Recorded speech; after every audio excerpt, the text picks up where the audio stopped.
ओम शांति। 30/12/2025। मीठे बच्चे, पापों से हल्का होने के लिए वफादार, ऑनेस्ट बन अपनी कर्म कहानी बाप को लिख कर दो तो क्षमा हो जाएगी। प्रश्न है, संगम युग पर तुम बच्चे कौन सा बीज नहीं बो सकते हो? देह अभिमान का। इस बीज से सब विकारों के झाड़ निकल पड़ते हैं। इस समय सारी दुनिया में 5 विकारों के झाड़ निकले हुए हैं। सब काम क्रोध के बीज बोते रहते हैं। तुम्हें बाप का डायरेक्शन है, बच्चे योग बल से पावन बनो, यह बीज बोना बंद करो। गीत है, तुम्हें पाके हमने जहान पा लिया। ओम शांति। मीठे मीठे रूहानी बच्चों ने गीत सुना। अभी तो थोड़े हैं, अनेक बच्चे हो जाएंगे। इस समय थोड़े प्रैक्टिकल में बने हो, फिर भी इस प्रजापिता ब्रह्मा को जानते तो सब है ना? नाम ही है प्रजापिता ब्रह्मा। कितनी ढेर प्रजा है। सब धर्म वाले इनको मानेंगे जरूर। उन द्वारा ही मनुष्य मात्र की रचना हुई है ना? उन द्वारा, किन द्वारा? प्रजापिता ब्रह्मा के लिए बोला। उनको कौन मानेंगे? सब धर्म वाले उनको जरूर मानेंगे। तो किसका बाप हो गया? देवताओं का बाप हुआ या सब धर्म वालों का बाप कौन होता है? प्रैक्टिकल में क्या हुआ? यहाँ प्रैक्टिकल में शूटिंग क्या हुई? अरे, एडवांस ज्ञान जब निकला तो वहां से ही तो पता चला कि कितने कितने धर्म होते हैं, ऐसे ऐसे कुरियां होती हैं। पहले पता था? तो बाबा ने तो कल बोल दिया कि आदि सनातन देवी देवता धर्म वाले ही क्या बनेंगे? ब्राह्मण बनेंगे। लेकिन किस्म किस्म की जातियां तो होती हैं, तो उन सब का बाप कौन? प्रजापिता ब्रह्मा। हैं तो ढेर, मानते तो क्या है प्रजापिता ब्रह्मा को? ढेर मान जानते तो है ना, लेकिन प्रैक्टिकल में उसके बच्चे कौन बने? तुम बने हो। यही तो बोला, इस समय थोड़े प्रैक्टिकल में बने हो, फिर भी इस प्रजापिता ब्रह्मा को जानते तो सब है ना? नाम ही है प्रजापिता ब्रह्मा। कितनी ढेर प्रजा है। सब धर्म वाले इनको मानेंगे जरूर। उन द्वारा ही मनुष्य मात्र की रचना हुई है। उससे पहले क्या थे? मनन चिंतन था या क्या थे? जानवर बुद्धि थे। उससे पहले कुछ अपना मंथन था ब्राह्मणों के पास? गहराइयों में जाना किसने सिखाया? उसने मनुष्य मात्र की रचना की। बाबा ने समझाया है, लौकिक बाप भी हद के ब्रह्मा है, क्योंकि उनका भी सिजरा बनता है। अपने अपने धर्मों के जो हेड है वो भी क्या है? वो भी ब्रह्मा है। उनके नाम से क्या चलता है? उनका सिजरा, सरनेम से सिजरा चलता है। वह होते हैं हद के। यह है बेहद का बाप। इनका नाम ही है प्रजापिता। सरनेम किसका होता है? सरनेम आता कहाँ से है? सिर्फ पिता से आता है। पिता के पास भी तो वही सरनेम है जो आपके पास है। दादा से, दादा के पास वो सरनेम नहीं था। आया कहाँ से? अच्छी बात है। शिववंशियों के पास सरनेम कहाँ से आएगा? शिव बाबा से। लेकिन वैसे लौकिक दुनिया में जो सरनेम होते हैं वो किस आधार से होते हैं? हाँ, कोई कोई कुल देवताओं के आधार पे होते हैं, कोई कोई ऋषियों के, वशिष्ठ, हाँ होते हैं ना इस तरह के, विश्वकर्मा, इस तरह के भी होते हैं कुछ कुछ। हाँ, ब्राह्मणों के होते हैं। दूसरा जो उनका व्यवसाय होता है, उस आधार पे भी उनका सरनेम होता है। जो कोई मिस्त्री है, कोई कुछ काम करता है, कोई व्यवसायी है, उस आधार से भी होता है। बाकी स्थान के आधार से भी होता है। कौन से स्थान से ये जुड़े हुए हैं, उस आधार से भी तो होता है। बाबा कह रहे हैं सरनेम से सिजरा चलता है। वह होते हैं हद के। यह है बेहद का बाप। इनका नाम ही है प्रजापिता। लास्ट में किसको हैंडलिंग मिलेगी? ये तो हमने शुरू की बात की कि मनन चिंतन देने वाला साकार बाप, वो हो गया सब धर्म वालों के लिए। भक्ति में भी दिखाया है, सबको वरदान दिए। लास्ट में भी प्रजापिता जो होगा वो किसके ऊपर होगा?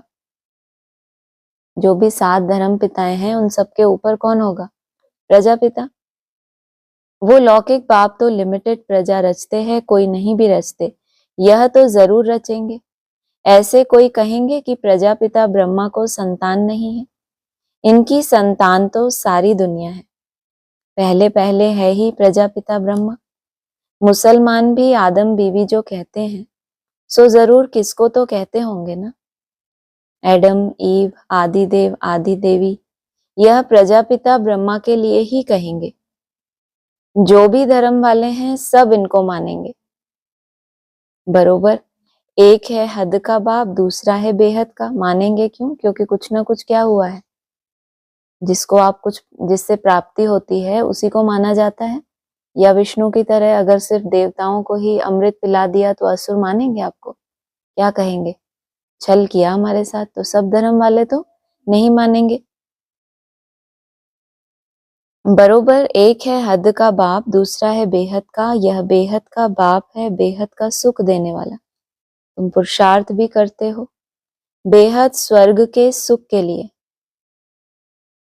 स्वर्ग में भी क्या है, साहूकार भी हैं, गरीब भी हैं। स्वर्ग में तो पहुंच गए, लेकिन पुरुषार्थ क्या है स्वर्ग के भी।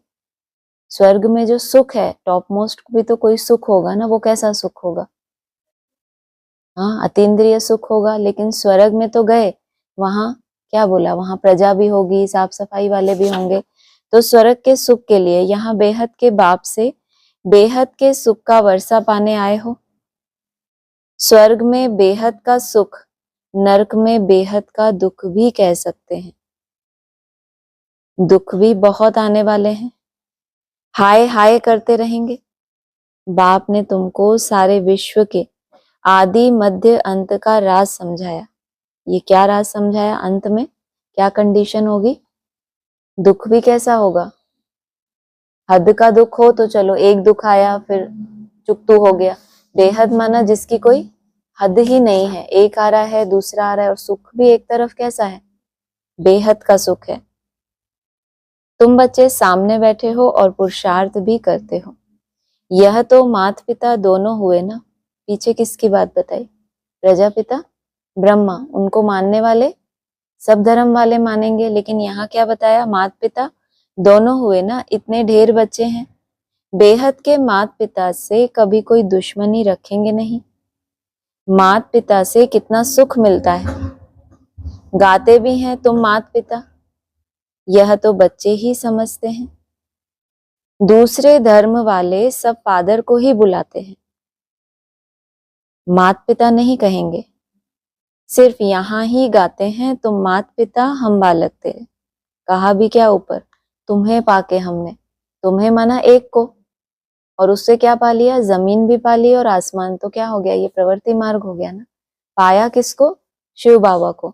और तुम्हें पाके फिर हमने क्या पाया? माना तुमको भी मान्यता दी, और फिर दूसरे धर्म वाले तो क्या बोला? सिर्फ किसको बुलाएंगे? गॉड फादर को। गाते भी हैं तुम माता पिता, यहाँ ही गाते हैं तुम माता पिता हम बालक तेरे। तुम बच्चे जानते हो हम पढ़कर मनुष्य से देवता, कांटे से फूल बन रहे हैं। बाप खिवैया भी है, बागवान भी है। अब बाकी तुम ब्राह्मण सब अनेक प्रकार के माली हो। मुगल गार्डन का भी माली होता है ना। उनकी पगार भी कितनी अच्छी होती है। माली का काम क्या होता है? और बागवान क्या करता है? मालूम नहीं? बगीचे नहीं होते? बगीचे का मालिक उसको क्या कहते हैं? बागवान। और माली को पगार मिलती है, तो माली क्या करता है? एक एक पौधे की, फूल की, सबकी क्या करता है? रक्षा। और बागवान क्या करता है? उसको धन देता है ना। उसका काम है पढ़ाई पढ़ाना। और उसके बाद तुम सबको क्या बता दिया? तो अपने ही अंदर से क्या देखते हो? कांटे कितने हैं, कितने हम साफ हुए, कितने खुशबूदार बने। तो तुम सब माली हो। मुगल गार्डन का भी माली होता है, उनकी पगार भी कितनी अच्छी होती है कैसा? नाम क्यों पड़ा? क्या मुगल नाम क्यों पड़ा इनका? क्या बताया बाबा ने? मुगल गया किस लिए? हाँ, ग्लानी करते करते जिसका मुंह गल गया। तो उनका भी क्या होता है? बगीचा होता है। तो कहा वहां उनकी पगार भी अच्छी होती है, माली भी नंबरवार है ना। कम से कम इसके नीचे वाले जो माली हैं उनसे तो पगार इसकी अच्छी ही है। कितनी राजाई करते हैं। कोई कोई माली कितने अच्छे अच्छे फूल बनाते हैं। फूलों में एक किंग ऑफ फ्लावर भी होता है। सतयुग में किंग क्वीन फ्लावर भी है ना। यहाँ बल महाराजा महारानी है परंतु फ्लावर्स नहीं है। पतित बनने से कांटे बन जाते हैं। रास्ते चलते चलते कांटा लगाकर भाग जाते हैं। अजामिल भी उनको कहा जाता है। सबसे जास्ती भक्ति भी तुम करते हो। वाम मार्ग में गिरने वाले चित्र देखो कैसे कैसे गंदे बनाए हैं। देवताओं के ही चित्र दिए हैं। अब वह है वाम मार्ग के चित्र। अभी तुम बच्चों ने यह बातें समझ ली हैं। तुम अभी ब्राह्मण बने हो। हम विकारों से बहुत दूर दूर जाते हैं। अभी ब्राह्मण से देवता नहीं बने, लेकिन अगर पक्के ब्राह्मण भी बन गए तो क्या निशानी बताई। विकारों से दूर नहीं, बहुत दूर दूर जाते हैं।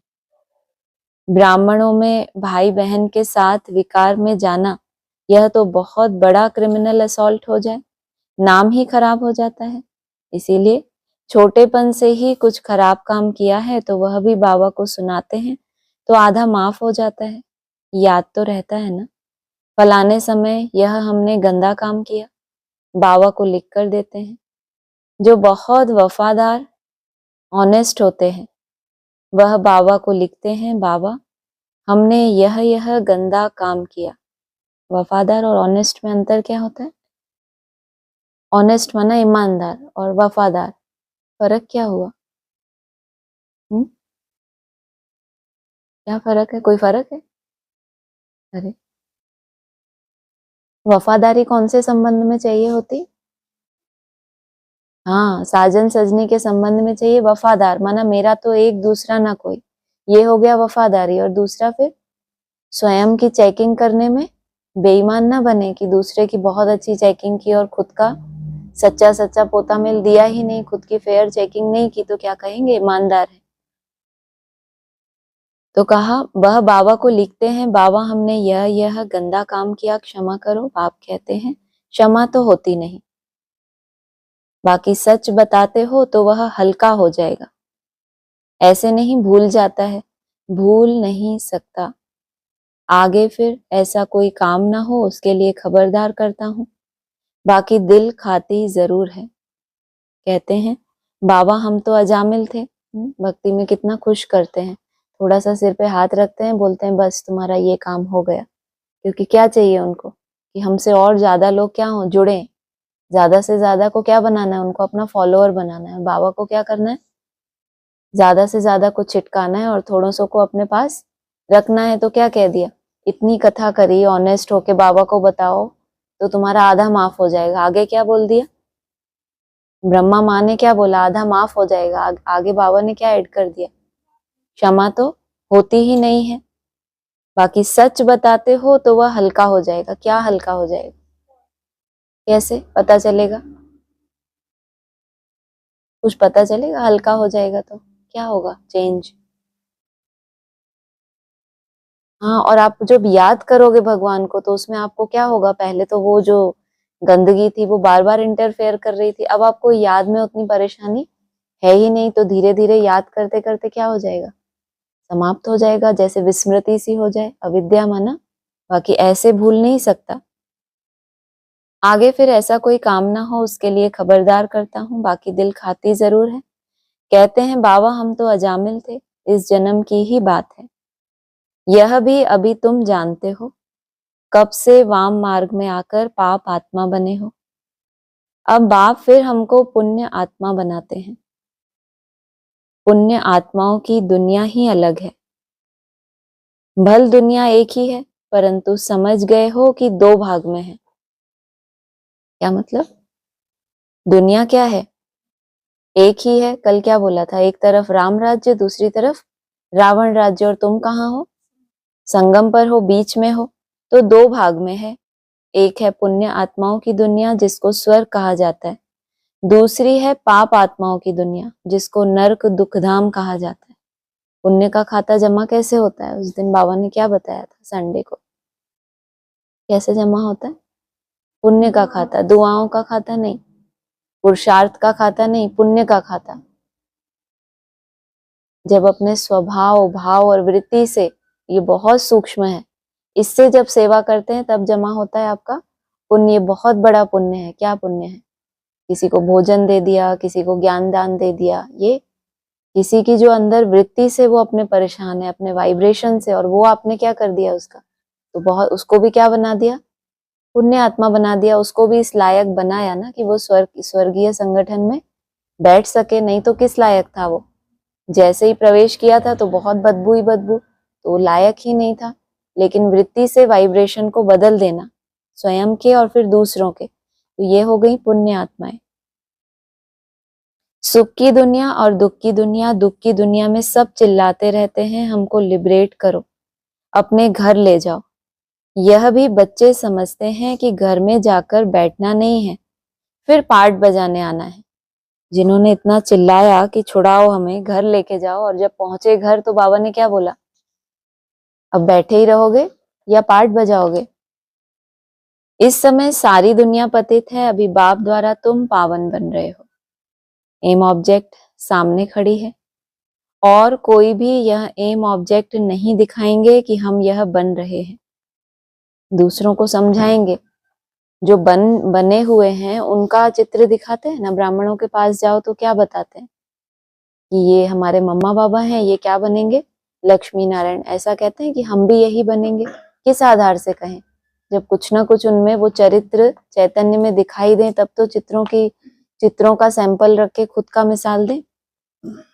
तो कहा, और कहीं नहीं दिखाएंगे कि हम यह बन रहे हैं। बाप कहते हैं, बच्चे तुम यह थे, अब नहीं हो। पूज्य थे, अब पुजारी बन गए हो। फिर पूज्य बनने के लिए पुरुषार्थ चाहिए। बाप कितना अच्छा पुरुषार्थ कराते हैं। यह बाबा समझते हैं ना, हम प्रिंस बनूंगा, बाबा ही सबका अच्छा पुरुषार्थ करा देते हैं, तो फिर नंबरवार कैसे? बाप कितना अच्छा पुरुषार्थ कराते हैं। कब? किसको कराते हैं? पीछे तो बताया ना, सारी दुनिया क्या है, पतित है, और उसमें से तुम क्या हो, कुछ मुट्ठी भर पावन बन रहे हो। और बाप कितना अच्छा पुरुषार्थ कराते हैं बाप। फिर इतना कम चार्ट कैसे हो जाता है हमारा? अरे इतनी सरल सी बात। पुरुषार्थ का आधार भी क्या है? आपको जितनी ऊंची समझ मिलेगी, उतनी ऊंची पढ़ाई, उतनी ज्यादा मेहनत करोगे, आपको पता ही नहीं है कि मेरा लक्ष्य क्या है। किसी को आईएएस बनना है, ऑफिसर कोई बड़ा बनना है, तो उसको पता है ना कि वैसा बनने से क्या होगा, प्रैक्टिकल में होने वाला है, तब वो मेहनत करेगा। या आप उसको बोलो कि बहुत मेहनत करो, अगले जन्म में साहूकार बनोगे, तो कुछ करेगा वो? थोड़ा सा करेगा, फिर डाउन हो जाएगा कि अरे जब मिलेगा तब देखेंगे।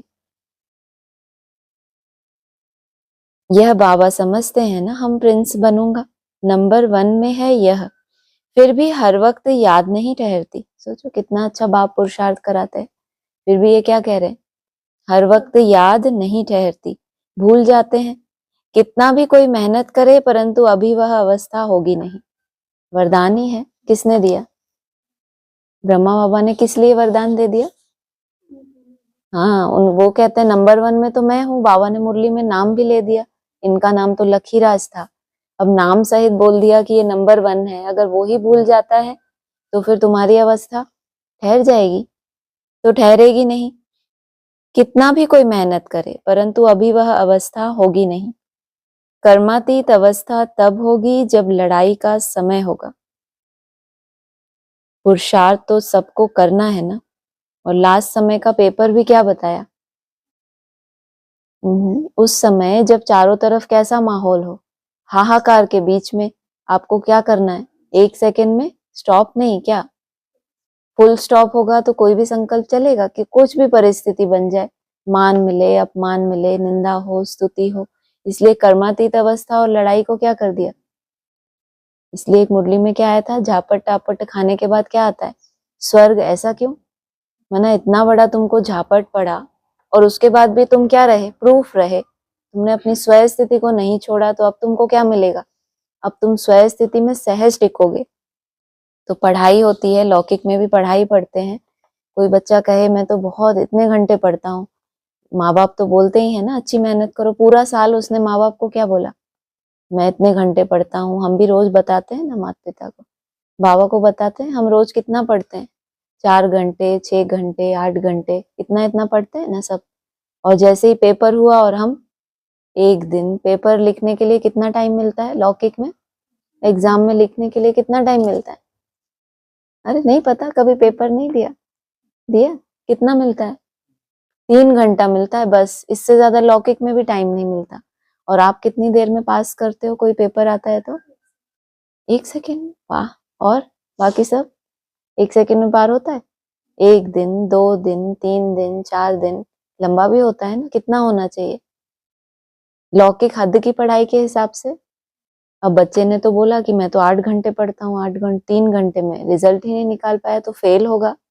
बाद में भले उसको याद आ जाए, टीचर ने पेपर ही छीन लिया, टाइम पूरा हो गया, टूलेट का बोर्ड लग गया, अब वो नहीं मुझे याद आ गया क्या लिखना है। ऐसा होता है ना, कभी कभी हम लिख के बाहर आ जाते हैं, हाँ याद आ जाता है कि ये लिखना था, ये गलत लिख के आए, साक्षात्कार हो जाता है। तो यहाँ भी ऐसे होगा, छोटी छोटी परिस्थिति, ये जो छोटे छोटे आपके पेपर हैं जो आप अभी कहते हो ये फलाना हो गया, ऐसा हो गया, इसको जितना जल्दी पास कर लिया आपने ज्ञान के शुभ चिंतन से, वो ही अपनी रिजल्ट समझो। फिर टाइम बीत गया, 3 घंटे पूरे हो गए वो 3 घंटे नहीं तो आप सोचो हमारा 1 साल होता है ना, अभी 1 बजा है, 2 बजे है, तो हम 3 साल में तो पास कर ही लेंगे। 3 साल में तो ऐसे कितने पेपर आ जाएंगे जिनको आपको शॉर्ट टाइम में पास करना है। पहुंचना कहाँ तक है? 1 सेकेंड में। और अभी अपनी अपनी चेक करो कि मैं कितनी देर में पास करता हूँ। कोई भी स्थिति बनती है, बनेगी तो सही। जो भी आपके अंदर कमजोरी होगी, जैसे होता है ना लौकिक में पढ़ाई पढ़ते हैं तो कोई कोई चैप्टर बहुत कठिन लगता है, तो उसको थोड़ा छोड़ देते हैं कि इसको लास्ट में करेंगे, और एग्जाम में फिर क्या होगा, वही सामने आ गया तो फिर हवाइयां उड़ेंगी ना। तो कोई भी हमें सब्जेक्ट को छोड़ना नहीं। कल भी बोला ना, एक सुई का एक कोना भी अगर उसमें क्या रह गई, जंक रह गई, तो चुंबक आपको, क्योंकि ऐसी बहुत सारी सुइयां हैं जिन्होंने एक भी कोना नहीं छोड़ा, तो उसको चुंबक खींचे या तुमको खींचे, पहले किनको लेगा? जो पूरे कट उतरी हुई है। तो कर्मातीत अवस्था तब होगी जब लड़ाई का समय हो। पुरुषार्थ तो सबको करना है ना, इनको भी करना है। तुमने अपनी महाभारत लड़ाई को पहले ही जीत लिया, अब पहले बेहद में फिर हद में ना, तो पहले तुमने उस लड़ाई को जीत लिया, तुम हो गए कर्मातीत। अब जो तुमने देखा है वो पीछे वाले भी क्या करें, देखें ना। तो कहा पुरुषार्थ तो सबको करना है ना, इनको भी करना है। तुम समझाते भी हो, चित्र में देखो बाबा का चित्र कहाँ है, एकदम झाड़ के पिछाड़ी में खड़ा है। समझा रहे हो तुम क्या कि चित्र में देखो, किसका चित्र? बाबा का चित्र कहाँ है? एकदम झाड़ के पिछाड़ी में खड़ा है, पतित दुनिया में और नीचे में फिर तपस्या कर रहे हैं। कितना सहज समझाया जाता है। झाड़ के पिछाड़ी तक भी क्या है, अभी झाड़ की जैसे पिछाड़ी हो गई, तो भी अंत तक कैसा दिखाया, खड़ा। जब विष्णु स्वरूप धारण किया तो भी आराम से बैठ गया, वहां भी क्या दिखाया, झाड़ में खड़ा ही दिखाया। कितना सहज समझाया जाता है। यह सब बातें बाप ने ही समझाई हैं, यह भी नहीं जानते थे। बाप ही नॉलेजफुल है, उसको ही सब याद करते हैं। हे परमपिता परमात्मा, आकर हमारे दुख हरो। ब्रह्मा विष्णु शंकर तो देवताएं हैं, मूल वतन में रहने वाली आत्माओं को देवता थोड़े ही कहा जाता है। मतलब मूल वतन में रहने वाली भी क्या है, कोई कुछ आया था ना उस दिन मुरली में पॉइंट की, मूल वतन में भी क्या होता है, आत्माओं का सिजरा है। कोई आत्माएं हैं जो ज्यादा समय कहाँ रहती हैं, मूल वतन में। सूक्ष्म ब्रह्मा विष्णु शंकर का भी राज बाप ने समझाया है कि ये कहाँ के वासी हैं, सूक्ष्म वतन के। ब्रह्मा लक्ष्मी नारायण यह तो सब यहाँ ही है ना। सूक्ष्म वतन का सिर्फ तुम बच्चों को अभी साक्षात्कार होता है, यह बाबा भी फरिश्ता बन जाते हैं। यह तो बच्चे जानते हैं, जो सीढ़ी के ऊपर में खड़ा है वही फिर नीचे तपस्या कर रहे हैं। चित्र में बिल्कुल क्लियर दिखाया है इनको क्या बनना है। सीढ़ी के ऊपर भी संपूर्ण स्वरूप दिखाया और नीचे खड़ा हुआ स्वरूप भी दिखाया, और एक का कैसा दिखाया, बैठे हैं तपस्या कर रहे हैं, वो भी दिखाया है। यह बाबा भी फरिश्ता बन जाते हैं, इसका मतलब भी क्यों लगाया? सूक्ष्म वतन ब्रह्मा लक्ष्मी नारायण यह सब तो यहाँ ही है ना, ये सब अभी यहाँ है, इनको फरिश्ता बनना है, सूक्ष्म वतनवासी बनना है। और यह बाबा, ब्रह्मा बाबा, यह भी फरिश्ता बनते हैं।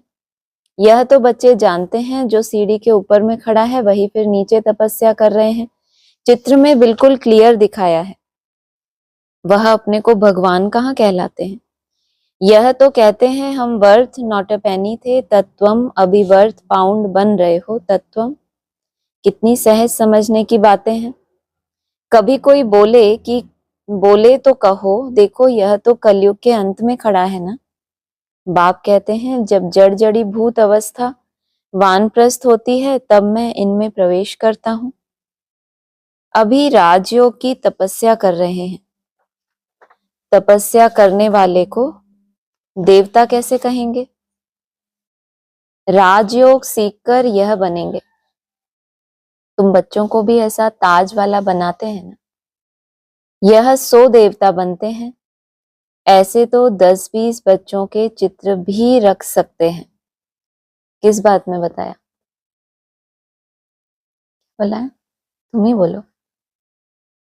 सोने का पनिशमेंट नहीं मिलना चाहिए कि आप बताओ क्या बोला। ये तो बहुत छोटा सा पनिशमेंट है। क्या बोला? 10-20 ऐसे बच्चों के चित्र रख सकते हैं। क्या दिखाएं उनको?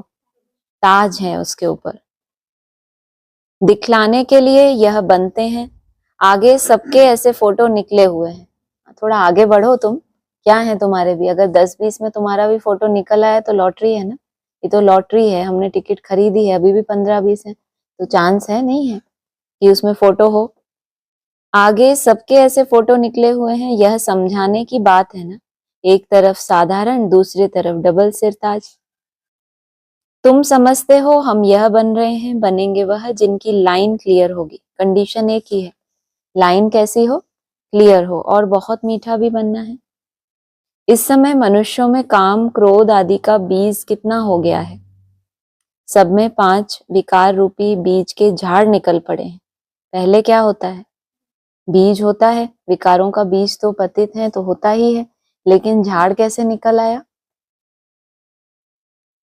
हाँ, जब उसके ऊपर ध्यान नहीं दिया लेकिन पुरुषार्थ भी किया, निसंकल्प भी हुए, बीज में भी टिके तो बीज को पावर मिली ना।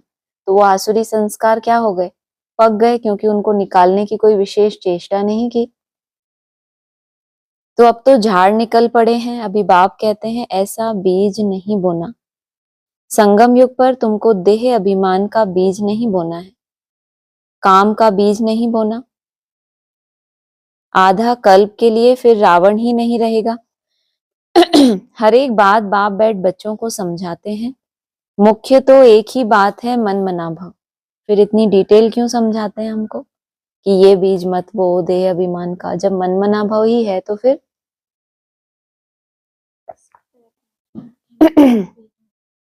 हाँ, बीज में टिकना भी कोई मासी का घर नहीं है। क्योंकि याद कर रहे हैं। सबकी याद भी कैसी होती है? एकदम क्लियर बुद्धि हो, मन के भाव तक भी कैसे हो जाए? एकदम क्लीन। कामनाएं सारी खत्म, चाहे हद की हो चाहे फिर बेहद की हो। हद की कामनाएं तो सबको पता है, देह के संबंधियों से रिलेटेड, देह के पदार्थ, ये तो बहुत मोटा रूप हो गया।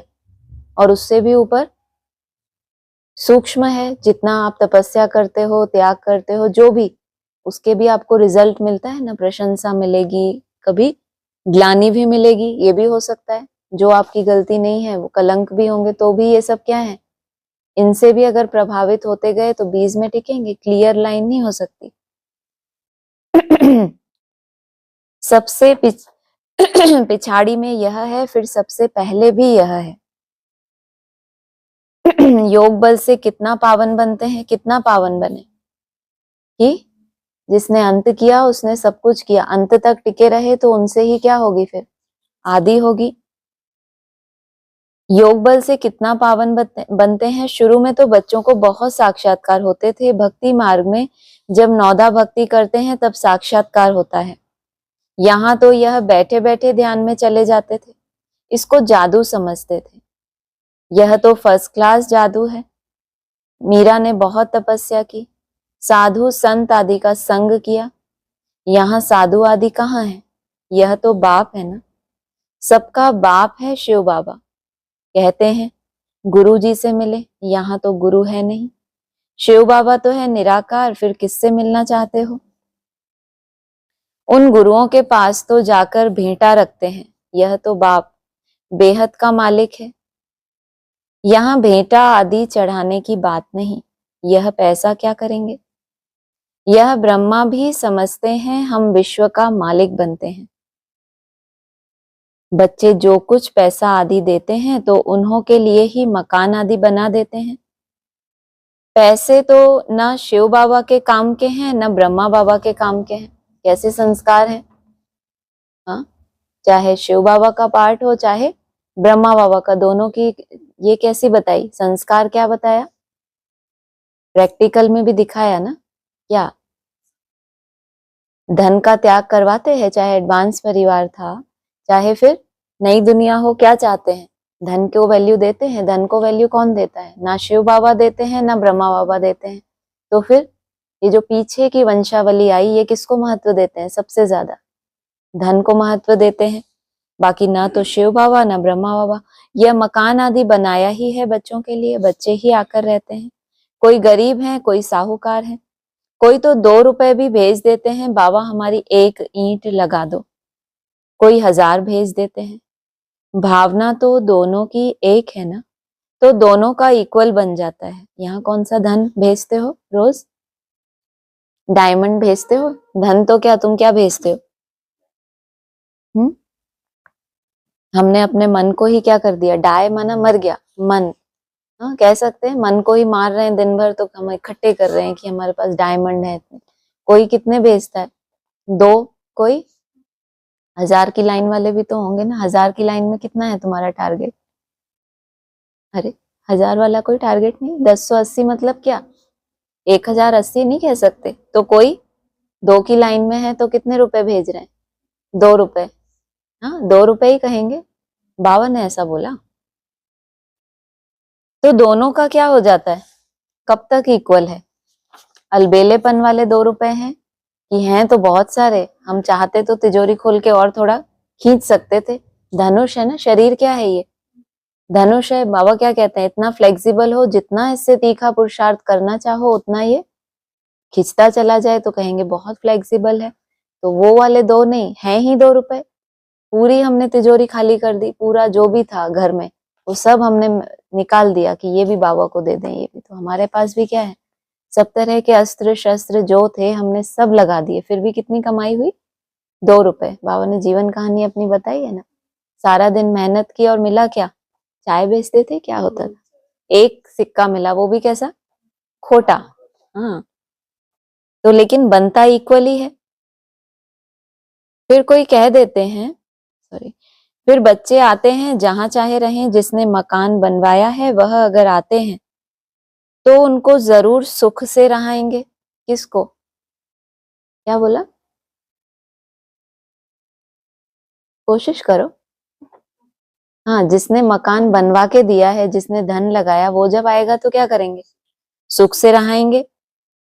कई फिर कह देते हैं बाबा के पास भी खातिरी होती है। किया धरा इन्होंने कुछ नहीं है, बस कहने के ये बादशाह हैं। इनको कहना जरूर है। क्या कहा इन्होंने? कि देखो किसी की इतनी खातिरी होती है, और इन्होंने किया क्या है त्याग, वो इनको तो दिखा ही नहीं कभी, आंखें बंद। तो क्या कह देते हैं? किसके ऊपर उंगली उठाई? बाबा के ऊपर उंगली उठाई कि देखो किसी की खातिरी होती है। अरे वह तो जरूर करनी पड़ेगी ना। भक्ति मार्ग में बाबा ने त्याग का फल दिया है, भावनाओं का फल दिया है, तो यहाँ जो त्याग करेंगे उसका रिटर्न देगा नहीं उनको। कोई कैसे हैं? कोई तो कहाँ भी बैठ जाते हैं, कोई बहुत नाजुक होते हैं। एक तो खातिरी होती है, बहुत नाजुक हैं, टूट ना जाएं, और इन्होंने इतना लगाया भी है, तो चलो उसके रिटर्न में बदले में क्या मांग रहे हैं? थोड़ा सुख से रहने दो, 4 दिन के लिए आए हैं, थोड़ा सुख से रह लें क्योंकि नाजुक है। ये तो हो गई एक तरह की खातिरी। दूसरे जिन्होंने बेहद के त्याग किए हैं, कभी मांगते ही नहीं कुछ, उनकी बाबा क्या करेगा? हद बेहद दोनों ही खातिरी करेगा ना। कोई बहुत नाजुक होते हैं, विलायत में रहने वाले, बड़े बड़े महलों में रहने वाले होते हैं। हर एक नेशन में बड़े बड़े साहूकार निकलते हैं, तो मकान आदि ऐसे बनाते हैं। सोचो कब ऐसे मकान बनाने पड़ते हैं महलों जैसे? जब साहूकार ऐसे निकलते हैं। कैसे? जो बहुत क्या है, नाजुक हैं, विलायत से निकले हैं। अब विलायत में चले जाओ, वो देखो रिट्रीट सेंटर जाके एक एक जाके देखो। देखो आप, आपको संसार में कहीं ऐसे रईसों के वो नहीं मिलेंगे जो आपको वहां आलीशान। इसका मतलब जो आने वाले हैं वो कैसे हैं? नाजुक नहीं, बहुत नाजुक हैं। उनके लिए उनको क्या बनाने पड़ते हैं? बोला ना, हर एक नेशन में बड़े बड़े साहूकार निकलते हैं तो मकान आदि ऐसे बनाते हैं। यहाँ तो देखो कितने ढेर बच्चे आते हैं, और किसी बाप को ऐसे ख्यालात थोड़ी होंगे। तो सबका बाप है तो सब तरह के बच्चे चाहिए ना। जो साहूकार होगा, जो खुद आराम में रहना चाहता है, तो वो यज्ञ में भी देगा तो उसको क्या लगेगा? हार तो, क्योंकि रहना भी तो हमको ही है ना, धन की कोई कमी नहीं है। और बाबा को कैसे चाहिए? त्यागी तपस्वी कुटिया वाले चाहिए या महलों वाले चाहिए? लेकिन ये बाबा के लिए क्या कहा? बाबा को भी ख्यालात और किसी बाप को ऐसे ख्यालात थोड़ी होंगे करके 10 12 20 पोतरे पोत्रियां हो। अच्छा, किसी को 200 500 भी हो, इनसे जास्ती तो नहीं होंगे। इस बाबा की फैमिली तो कितनी बड़ी है, और ही वृद्धि को पानी है। यह तो राजधानी स्थापन हो रही है, बाप की फैमिली कितनी बनेगी? फिर प्रजापिता ब्रह्मा की फैमिली कितनी हो गई? 2 तरह से बताया।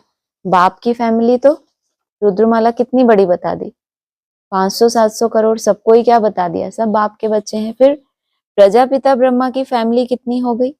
कल्प कल्प जब आते हैं तभी वंडरफुल बातें तुम्हारे कानों में पड़ती हैं।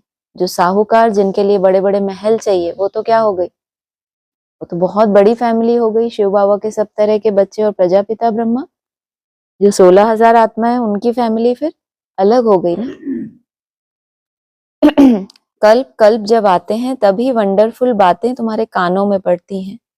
बाप के लिए ही कहते हो ना, हे प्रभु तुम्हारी गत मत सबसे न्यारी शुरू होती है। अच्छा, न्यारी होती है तो सुना है।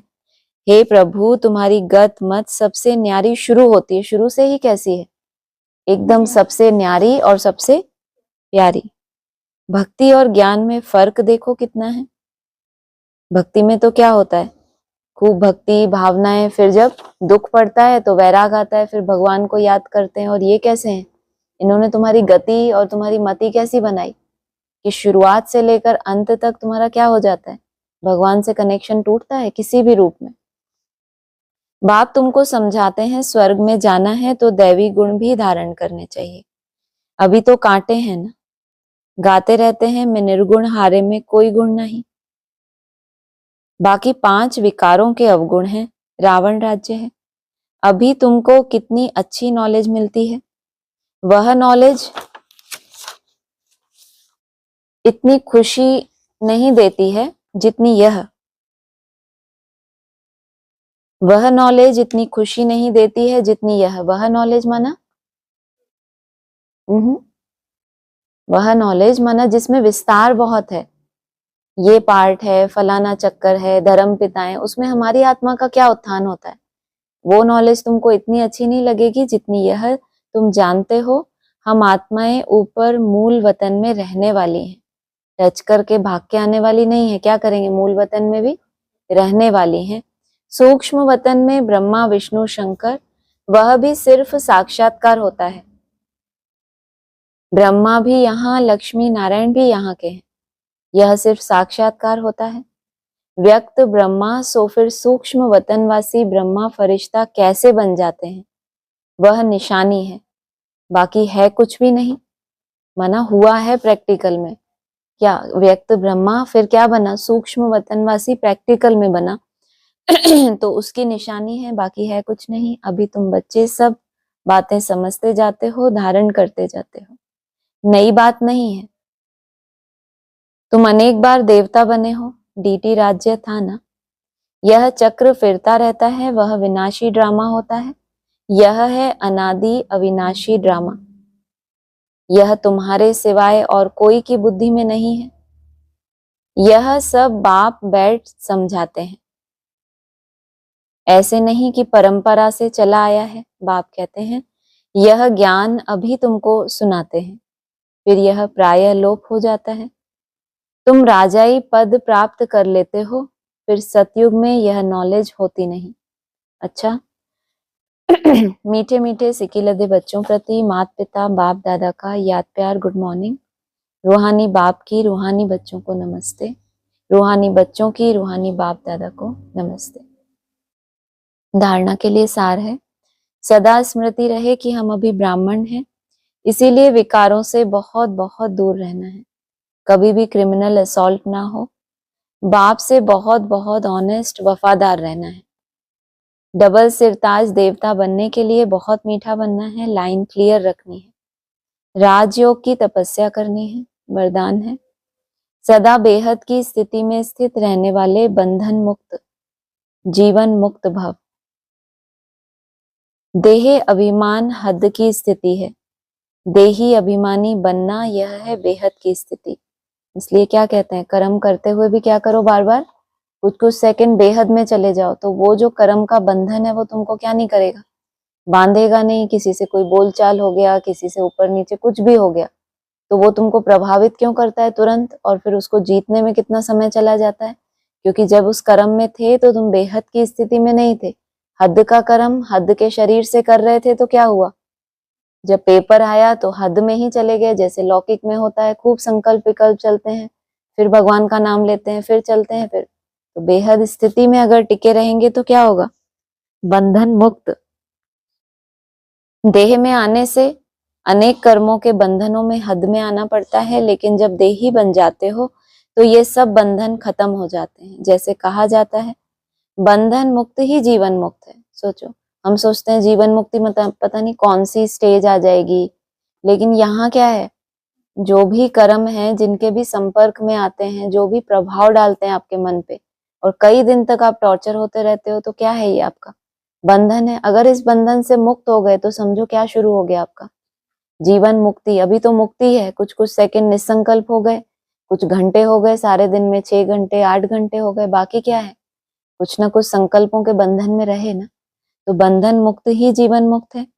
ऐसे जो बेहद की स्थिति में स्थित रहते हैं, वह दुनिया के वायुमंडल, वाइब्रेशन, तमोगुणी वृत्तियां, माया के वार, इन सब से मुक्त हो जाते हैं कहाँ, सोचो, जिस भी दुनिया में है, चाहे ब्राह्मणों की दुनिया है, चाहे लौकिक दुनिया है, उस दुनिया का जैसा भी वायुमंडल है, वाइब्रेशन है, तमोगुणी वृत्तियां हैं, माया के वार, इन सब से मुक्त हो जाते हैं। इसको ही कहा जाता है जीवन मुक्त स्थिति। तो ये स्थिति यहाँ ही बन सकती है, नहीं बन सकती। ऐसे तो हम कहते हैं सतयुग में होती है क्या, जीवन मुक्ति, जिसका अनुभव संगम युग पर ही करना है। कितना बड़ा लक्ष्य दिया। अब जिन ब्राह्मणों ने हाईलाइट करके इसको ही वरदान में रखा है, वो कभी ये कहते हैं कि हम जीवन मुक्ति यहीं पाएंगे। जीवन मुक्ति कहाँ कहते हैं, हाँ, स्लोगन है, निश्चय बुद्धि की निशानी, निश्चित विजयी और निश्चिंत, उनके पास व्यर्थ आ नहीं सकता। निश्चय बुद्धि किस आधार से है, ये जो दृढ़ संकल्प मैंने धारण किया है, उस जो धनुष से मुझे जिसको प्रत्यंचा चढ़ानी है, वो हो ही जाएगा। क्यों, क्योंकि मेरा शरीर रूपी धनुष कैसा है, फ्लेक्सिबल। ऐसे मन भी कैसा हो, जितना चाहे इसको हम पुरुषार्थ, इसको टारगेट दे दें और फिर ये क्या करे, आराम से उसको टच कर ले, तो क्या कहेंगे, अब ये भी क्या हो गया, धीरे धीरे फ्लेक्सिबल। नहीं तो एक टाइम आता है, उसके बाद मन क्या करता है, हाथ खड़े कर देता है ना, कि अब मुझसे और नहीं होगा, नहीं खड़ा करता, खड़े कर देता है। लेकिन यहाँ क्या बताया, निश्चय बुद्धि की निशानी, निश्चित विजयी और निश्चिंत, उनके पास व्यर्थ आ नहीं सकता। अव्यक्त इशारे हैं, कर्मों की गुह्य गति को जानकर, अर्थात त्रिकालदर्शी बनकर हर कर्म करो, तभी कर्मातीत बन सकेंगे। यदि छोटी छोटी गलतियां संकल्प रूप में भी हो जाती हैं, सुनो भाई, छोटी छोटी गलतियां बहुत बड़ी नहीं है, और हो भी कहाँ रही हैं, संकल्प में हो रही हैं। ये किनके लिए होगा, जिनको ऐसा किला बनाना है जहां आसुरी संकल्प भी नहीं आ सकता। कैसे आएगा, जब हरेक ने अपने अपने संकल्पों के लिए क्या हुआ, ये इस पॉइंट को याद रखा होगा कि छोटी छोटी गलतियां हैं और किस रूप में आ रही हैं, संकल्प के रूप में आज हो जाती हैं, तो उसका भी हिसाब किताब बहुत कड़ा बनता है। कड़ा नहीं बोला, क्या बोला, बहुत कड़ा। इसलिए छोटी गलती भी बड़ी समझनी है, क्योंकि अब अभी संपूर्ण स्थिति के समीप आ रहे हो तुम, उस पुरुषार्थ में खड़े हो गए जिससे तुमको क्या मिलेगा, संपूर्णता मिलेगी। तो अगर अपनी स्थिति के समीप आ रहे हो तो अटेंशन भी कैसा हो जाए, संकल्पों की गलती के ऊपर भी क्या हो, अटेंशन। ओम शांति। ऑनलाइन किसी को बोलना है कुछ?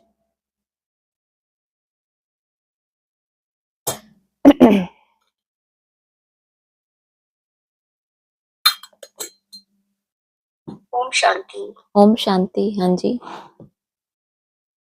मुगल गार्डन का आपने कुछ एक्सप्लेन किया था। नहीं, एक्सप्लेन तो ऐसा ज्यादा कुछ नहीं किया था, बाबा ने बस ऐसे बताया है कि मुगल नाम क्यों पड़ा है, नाम रखकर गए ना मुगल गार्डन। तो उसमें मुगल नाम का बाबा ने अर्थ बताया कि इन्होंने इतनी ग्लानि की है भारतवासियों की कि मुंह गल गया उनका, इसलिए नाम पड़ा मुगल। लेकिन उसका जो माली है वो भी अपने तरह से, अपनी अपनी सबकी भाषा होती है, ज्ञान को सबने अपने अपने तरह से मंथन किया है, तो वो सब्जेक्ट वो उठाते हैं। तो कहा कि उसकी भी पगार अच्छी है, माना कुछ ना कुछ मेहनत की है, बाकी जो और धर्म पिताएं हैं उनके मुकाबले कुछ ना कुछ मेहनत अच्छी की है, तो उनको उसका उजूरा मिलता है बाप से। हाँ जी। अच्छा जी। और फिर बाबा ने आज ये भी कहा ना कि यहाँ पे कोई गुरु नहीं होता है। बिल्कुल। लेकिन अब जो हम देख रहे हैं, जैसे अलग अलग धर्मों के धर्म पिता जो होते हैं, बीज जो, वो गुरु ही तो होते हैं, उनके ही तो फिर फॉलोअर्स होते हैं ना सब अलग अलग हाँ, धर्मों तभी के तो जो भी बोला होते कि हैं। वहां गुरु होते हैं, लेकिन नई दुनिया के लिए ऐसा नहीं है। जहां बाप और बाप के बच्चे हैं वहां तो परिवार होता है ना, परिवार होता है तो परिवार में संबंध होता है। लेकिन वहां पर तो केवल गॉड फादर को मानते हैं, निराकारी स्टेज, और खुद ही जैसे कि वो पालन करने वाले हैं उनका। तो वहां पर परिवार वाली बात नहीं है, वहां तो एक धर्म पिता है और उसके नीचे उसके पूरे फॉलोअर्स हैं। तो फिर उसके बाद कहा ये जो यहाँ पर कोई गुरु नहीं है, माना यहाँ कोई गद्दी हो, कोई साकार में, बाकी ब्राह्मणों की दुनिया में चले जाओ तो जगह जगह पर गुरु ही हैं। गुरु माना जिसके जो सदगुरु भी नहीं है, सिर्फ गुरु हैं। सदगुरु तो केवल एक बाप ही होता है, बाप बनते हैं, बाप भी, टीचर भी और सतगुरु भी। लेकिन और जगहों पर कहेंगे गुरु बन के बैठे हैं, माना भारी पड़ते हैं दूसरों के ऊपर। गुरु अर्थात भारी, दूसरों को कंट्रोल करेंगे, उनको अपने अधीन चलाएंगे तो भारी पड़ रहे हैं ना उनके ऊपर। लेकिन सच्चा गुरु जो है वो हमारी सदगति करता है। हाँ जी। अच्छा। हाँ जी। और बाबा को सुना था तो बाबा बाबा ने कहा कि जैसे कहते हैं ना ब्रह्मा माँ को कहते हैं, लेकिन बाबा ने कहा कि ब्रह्मा जो है वो भी एक धर्म पिता है। और देहधारियों के बीच बड़े से बड़ा धर्म पिता, बड़े से बड़ा देहधारी, ऐसे भी बोला। तो सबसे बड़ा तो हुआ ना, देवता धर्म के लिए बाप तो निराकार है, वो भी तो माध्यम किसी को बनाएगा ना। वो जिसका आधार लेता है वो ब्रह्मा, माना वो माँ है, उसको उसने आधार बनाया है देवी देवताओं की पालना के लिए। तो माँ साकार माध्यम है। बाकी धर्म पिता इसीलिए क्योंकि जो देवी देवता सनातन धर्म है उसकी भी तो शुरुआत होगी ना कहीं से, तो उन सब के लिए वो पिता हो गया, उस धर्म का पिता, उस हिसाब से बोला। बाकी ऐसा नहीं है कि बाकी दूसरे धर्म वालों की तरह कोई सिर्फ निराकार को मानने वाला है, या फिर जो अपने ही अहंकार में शिवो हम, ऐसा कुछ नहीं है। हाँ जी। अच्छा जी। और बाबा जब ये कहते हैं कि बड़े से बड़ा, बाप का जो बड़ा बच्चा है, ठीक है, फर्स्ट बच्चा, वो किसको कहेंगे? फर्स्ट बच्चा बाप का, मना अव्यक्त ज्योतिर्लिंगम का। हाँ जी। वो तो महादेव को ही बताया है, शिव के नेक्स्ट बता दिया। उनकी भी मेरे बच्चे शंकर की ग्लानी, फिर राम की ग्लानी की है, कृष्ण की, तो ये तो मुरली में ही आ गया। हाँ जी। तो बड़े से बड़ा बच्चा महादेव। बिल्कुल, मुरली में ही आ गया, बड़े से बड़ा है महादेव, इसीलिए उसको महादेव बोला, बाकियों को देव और उनको महादेव। हाँ जी। और फिर जब आगे चलता है तो फिर बोलते हैं कि साकार बाप का बड़ा बच्चा, फिर ऐसे बोलेंगे। बिल्कुल, रचयिता और रचना, यही तो सारा खेल है ना। रचयिता कौन है, तो रचयिता भी साकार तो रचना भी साकार होनी चाहिए। वो बात फिर यहाँ आ जाती है प्रैक्टिकल में। लेकिन अव्यक्त ज्योतिर्लिंगम की बात आएगी तो वैसे तो बाबा ने कहा है मेरे ये 3 बच्चे हैं, तीनों ही मेरे बच्चे हैं। तो उसमें भी फिर किसी को ताऊ बता दिया, किसी को चाचा और किसी को बाप, तो उस हिसाब से नंबरवार कर दिया। बाकी हैं तो तीनों ही बच्चे। हाँ जी। अच्छा अच्छा, ठीक है ठीक है। किसी को पूछना हो तो हाँ जी। पूछे फिर। हाँ जी। और किसी को बोलना है तो बोलिए। ओम शांति दीदी। ओम शांति। हाँ जी बोलिए। जिससे अभी आपने कहा कि संकल्पों की गति यदि बढ़ जाती है तो हमें कर्म भी भोगने पड़ते हैं। तो यदि हम मानिए कि जैसे हमें पता भी चल गया कि मेरा संकल्प चल गया पर गलती हो गई, तो फिर उसमें उसका कन्फेशन कैसे होता है? बस हमने जब उसको स्वीकार कर लिया तो हम अटेंशन बाबा ने ये बोलकर इसलिए दिलाया कि वो हम हल्के रूप में ना लें, इसीलिए बाबा को ऐसा कहना होता है। बाकी अवस्था तो हमारी खराब होती है जब मन के संकल्प से भी गलती होती है, तो कुछ ना कुछ जब वो संकल्प रुकता ही नहीं, चलता ही रहता है, तो फिर हमें फील तो होता है। तो अवस्था की गिरावट ही तो सजा है। बाकी ये पॉइंट बाबा ने इसलिए बोला ताकि हम उसको हल्के रूप में ना लें कि संकल्प ही तो है।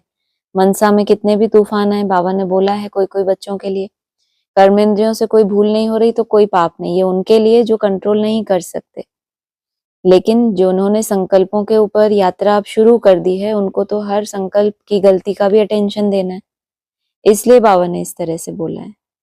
बाकी रियलाइज करने के बाद आगे के लिए हम अटेंशन ही रख सकते हैं और तो कुछ नहीं कर सकते। जितना ज्यादा याद करेंगे तो पाप कर्म भस्म होते हैं। जो पास्ट के भी बाबा ने कहा है वो तपस्या से भस्म हो जाते हैं। हाँ जी। मेरा नेक्स्ट क्वेश्चन यही था, तो फिर पाप कर्म कैसे भस्म होते हैं? तो याद की याद में बैठ के हम कर सकते हैं?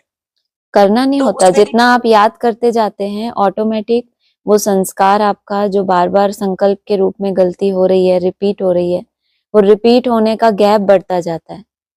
आपके मन में इतनी पावर आ जाती है क्योंकि आप उसको निसंकल्प होने की ट्रेनिंग दे रहे हो। ट्रेनिंग किस लिए दे रहे हो अपने मन को?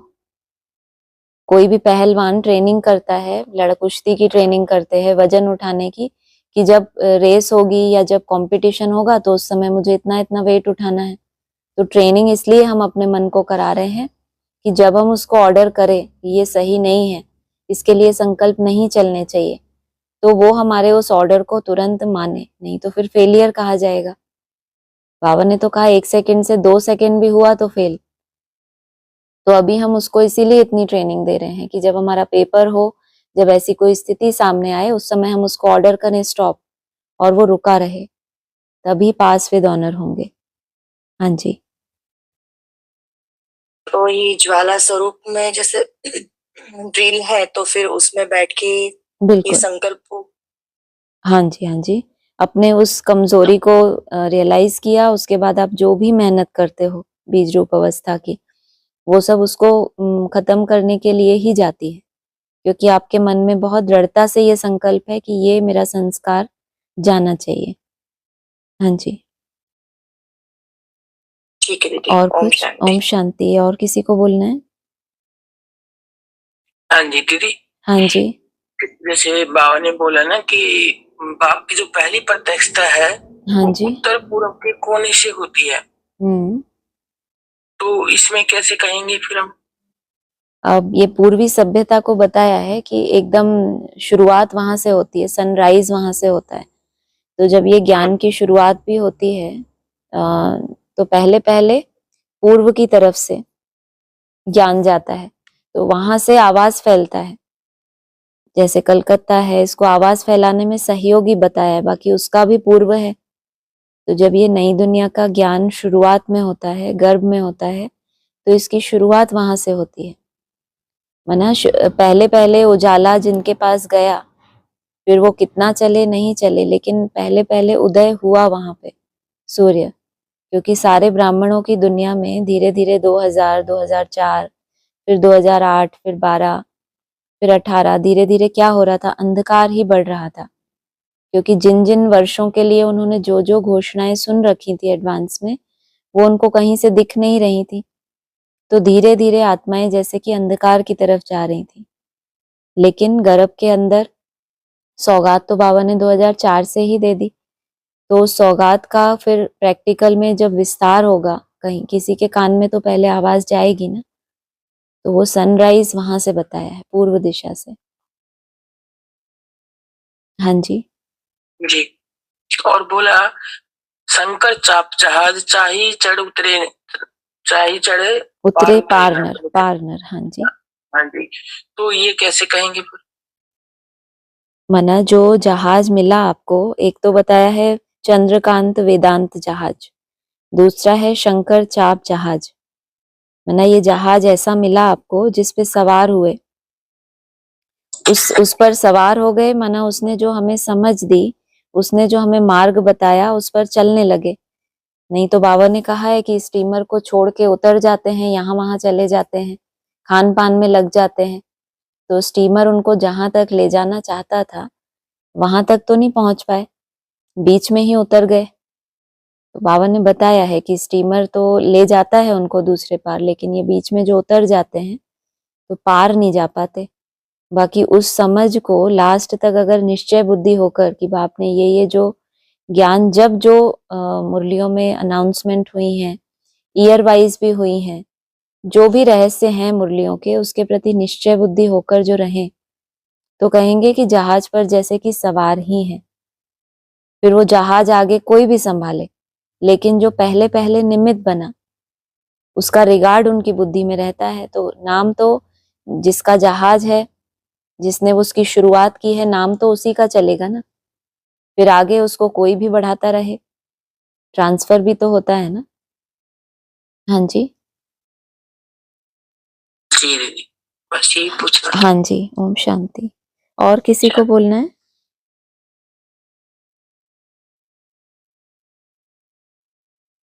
ठीक है, ओम शांति।